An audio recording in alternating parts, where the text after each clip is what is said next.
dans cette vidéo, je vais... Alors, dans cette vidéo, je vais vous parler un peu de moi et quelques informations parce que je me suis rendu compte que je ne me suis jamais présenté sur la chaîne. Donc, certes, je fais des vidéos ASMR, tout ça depuis 2-3 ans, mais vous ne me connaissez pas. Voilà. Donc, déjà, je m'appelle Thibaut. Voilà, enchanté. J'espère que vous allez bien. J'ai 21 ans. Je suis de 2005. Ça commence à remonter un peu. On va dire, ça fait très bizarre. Voilà, je suis pas à l'aise avec mon âge. J'ai l'impression d'être vieux. En fait, je fais des crises existentielles pour rien. Du style, j'ai eu une crise existentielle au tir à l'arc. Parce que j'avais peur d'avoir 22 ans. C'est dans un an. Quasiment. Un peu moins d'un an. Voilà, c'était assez marrant. Sinon, donc oui, j'aime le tir à l'arc. Je fais du tir à l'arc depuis 6 ans. Ouais, c'est ça. Depuis 6 ans. Ouais, 6 ans, c'est ça. J'adore. C'est ma passion préférée dans cet univers. J'adore la manière dont tu as de te concentrer. Pour faire du tir à l'arc, tu dois vraiment te focaliser sur un cible, te focaliser sur le viseur et faire le geste correctement, plutôt. Voilà. Mais un autre problème que j'ai avec mon âge, c'est qu'on dit que je fais plus petit que mon âge. Le nombre de fois, on m'a dit que je faisais 15 ans. Et que même que Google, genre YouTube, m'ait banni des vidéos. Parce que je semblais mineur. Alors que ma chaîne, cette chaîne-là, je l'ai depuis que je suis majeur, quoi. À part ça, sinon, j'ai commencé YouTube sur une autre chaîne à l'âge de 10 ans. En 2015, c'est ça. C'est ça. Ça date un peu, on va dire. À la base, j'étais streamer. Non, youtubeur, pardon. Streamer, c'est après. Youtubeur gaming. Let's play, tout ça. Puis après, je me suis orienté sur des tutos. Du style comment changer le format d'une image, tout ça. Comment faire une web radio à l'époque. Voilà. Et en 2018, j'ai eu un problème. Je ne pouvais plus me regarder. Je pouvais plus regarder le retour de la caméra. J'étais très mal à l'aise dès que je tournais une vidéo. Même une vidéo sans caméra, juste le fait d'entendre ma voix, je n'y arrivais pas. Je ne pouvais pas publier quoi que ce soit ou autre. Donc j'ai arrêté ma chaîne YouTube. En 2020, il y a eu le confinement. Et au confinement, je me suis dit, je vais commencer le streaming sur Twitch. Parce que c'est un truc qui m'a toujours plu. Et j'ai continué. Je suis devenu affilié en 4 mois sur Twitch. Et je continue, donc ça fait... Non, c'est pas en 2020, en 2021. Parce que ça fait 5 ans cette année. Donc ça fait 5 ans que je fais des vidéos sur Twitch. Et comment dire, ça m'a beaucoup aidé. En 2021, en septembre 2021, j'ai redécouvert la SMR grâce à une amie qui en fait que j'ai rencontré sur Twitch. J'avais découvert la SMR à l'époque avec Roxane ASMR. Voilà, première ASMR artiste que je regarde. Et vraiment j'adore. En fait c'était une période justement à peu près quand je faisais mes crises d'anxiété. Je reviendrai plus tard. Je l'ai découverte et j'ai adoré. Puis j'ai arrêté de regarder et j'ai oublié comment l'ASMR s'appelait. Et c'est en 2021, en septembre 2021, que j'ai redécouvert la catégorie sur Twitch. J'ai rencontré cette personne. Donc j'ai connu cette personne. Ça m'a aidé à me lancer sur YouTube, me relancer sur YouTube.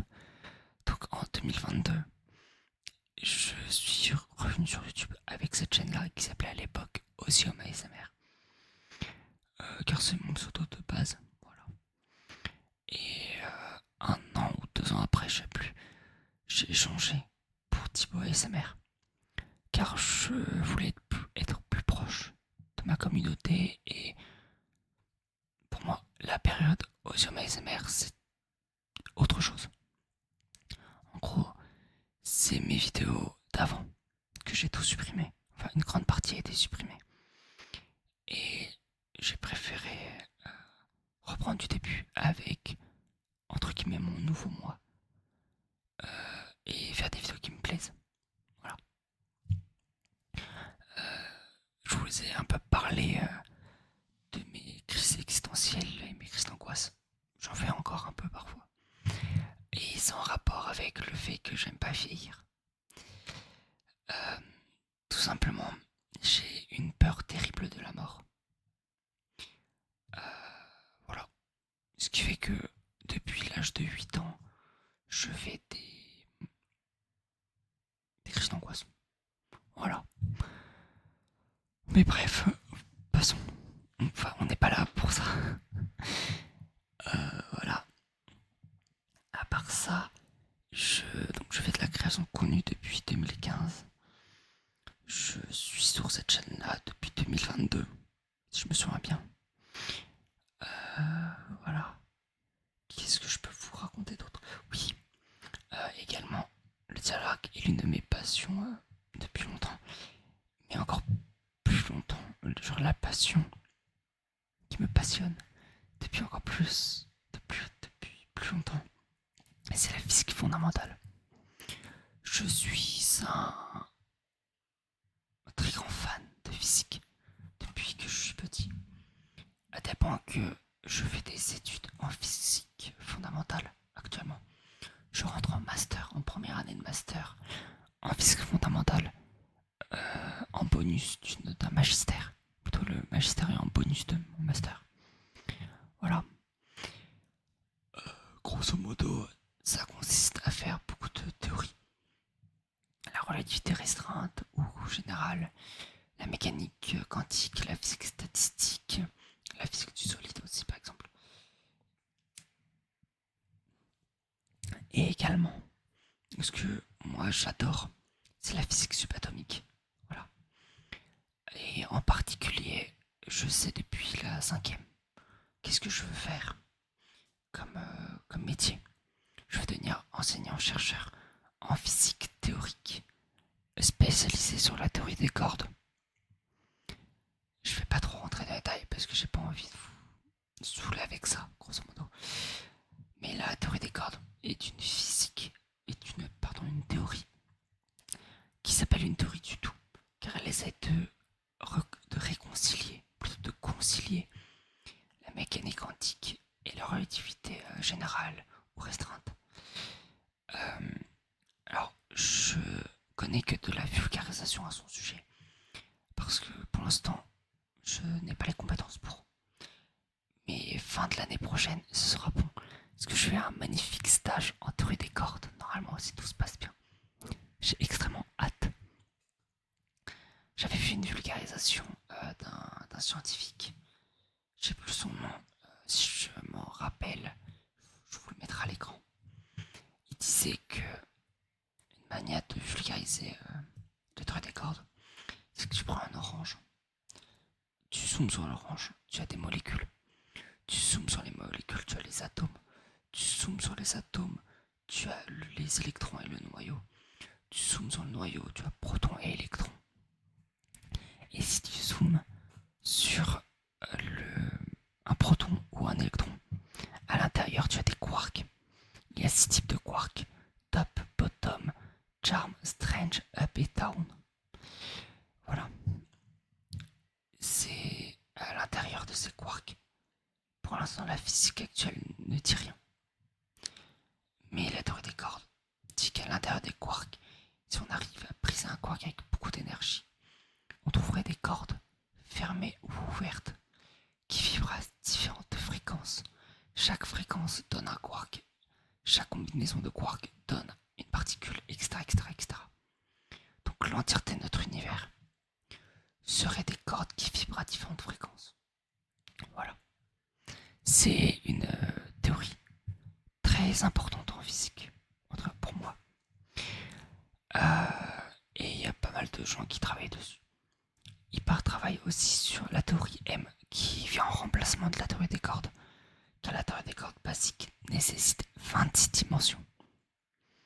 Les théories M n'en bénéficient que 6, que 11, pardon.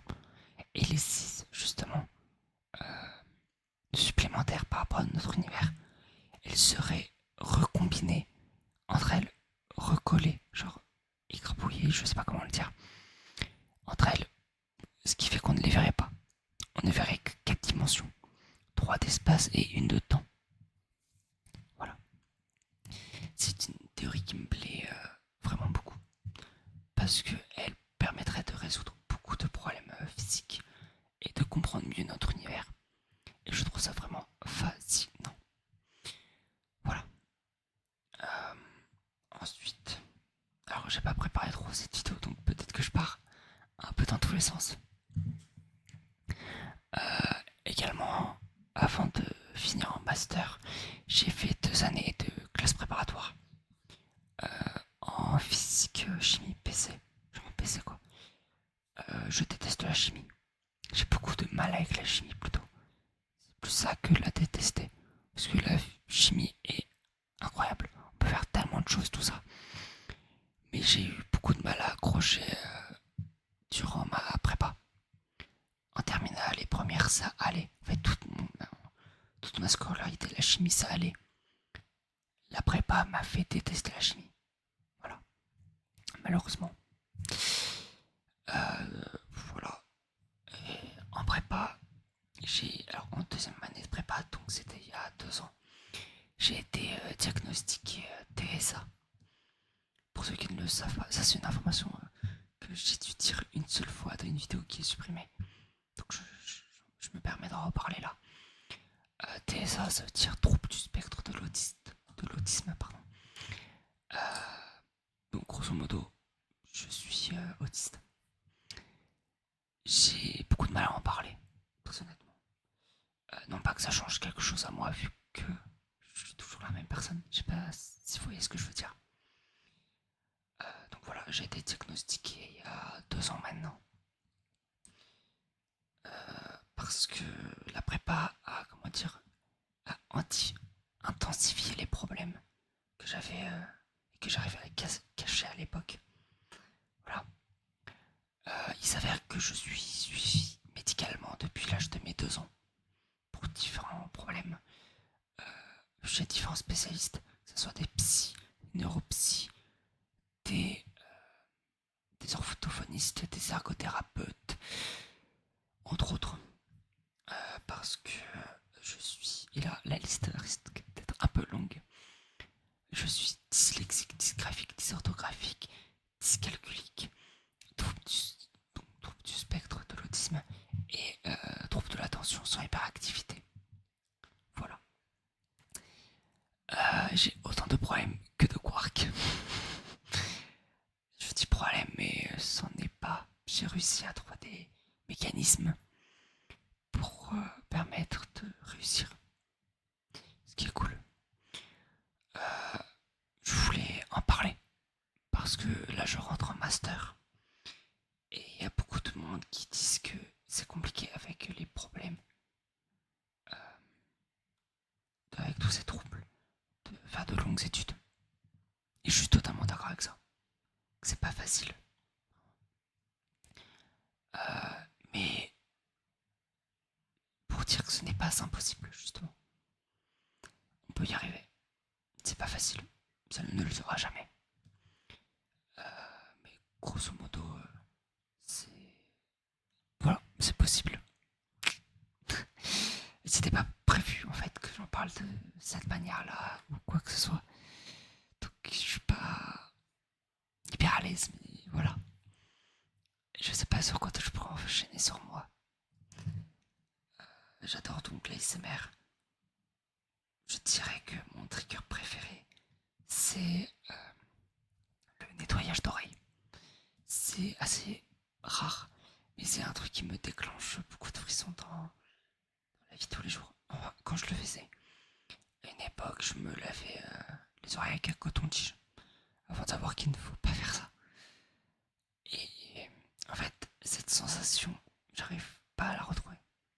J'ai extrêmement de mal à retrouver cette sensation de se nettoyer l'oreille sans le faire. Donc, euh, quand je regarde une vidéo ASMR et qu'il y a du nettoyage d'oreille, je suis assez content, mais je n'obtiens toujours pas l'effet que je veux, le truc qui va vraiment déclencher mon ASMR. Voilà. Je suis. Un autre aspect de moi et de l'ASMR, c'est que je suis un très grand passionné de la science autour de l'ASMR. Tout ce qui va se rapporter à des séminaires, des conférences pour expliquer ce que l'on sait actuellement sur l'ASMR, donc pas grand chose de ce que j'ai vu pour la dernière fois. J'avais regardé la conférence à l'époque de Made in France, c'est ça, si je me souviens bien, ou Made in ASMR, Made in France, je crois que c'était, qui est une super conférence sur tout ça justement, sur la ASMR et qu'est-ce que c'est en réalité. Voilà. Autre info totalement random sur moi, je suis né les cheveux bouclés. Voilà. Il y a des gens qui m'ont dit il y a quelque temps que j'avais une permanente. Non. Je suis né bouclé, j'ai toujours été bouclé. Et je me suis fait harceler pour ça quand j'étais petit, à l'école primaire. Parce que les gens ne comprenaient pas ce qu'étaient des cheveux bouclés. J'étais le seul bouclé de ma classe. En école primaire, c'était pas facile. Genre on m'appelait le mouton, tout ça. Je l'ai assez mal vécu toutes ces années. Et après en sixième, je me suis fait harceler pour d'autres raisons. Qui sont que je ne souris pas. Ou je souris très peu. En gros, je dois me forcer à sourire. Pour sourire, ça va pas être instinctif, on va dire. C'est assez compliqué. Donc je suis amimique, qui veut dire avec ou genre que j'ai peu ou pas d'expression faciale. Donc si vous me croisez dans la rue, il y a grande chance que je ne souris pas ou autre. Et que dès que la personne arrive vers moi pour me parler et que je comprends que je souris. Mais plus, genre pas faussement, mais j'essaye d'imiter un sourire. Parce que c'est pas facile pour moi, tout simplement. Genre, c'est pas naturel, j'ai envie de dire. Voilà. Voilà. Autre truc que je me fais pousser la moustache. Je sais pas ce que vous en pensez. Il y a que du random là-dedans. Dans cette vidéo. Donc j'essaie de me faire pousser la moustache. Et avec un petit pouc. Là j'ai rasé par rapport aux vidéos dernières. Parce que j'ai dû aller voir de la famille et je voulais quand même que ça reste assez propre. J'aimerais bien que là ça pousse un poil plus pour que ça soit plus épais. Et pareil là, parce que j'ai vraiment un contraste. Tout à droite, j'ai quasiment pas.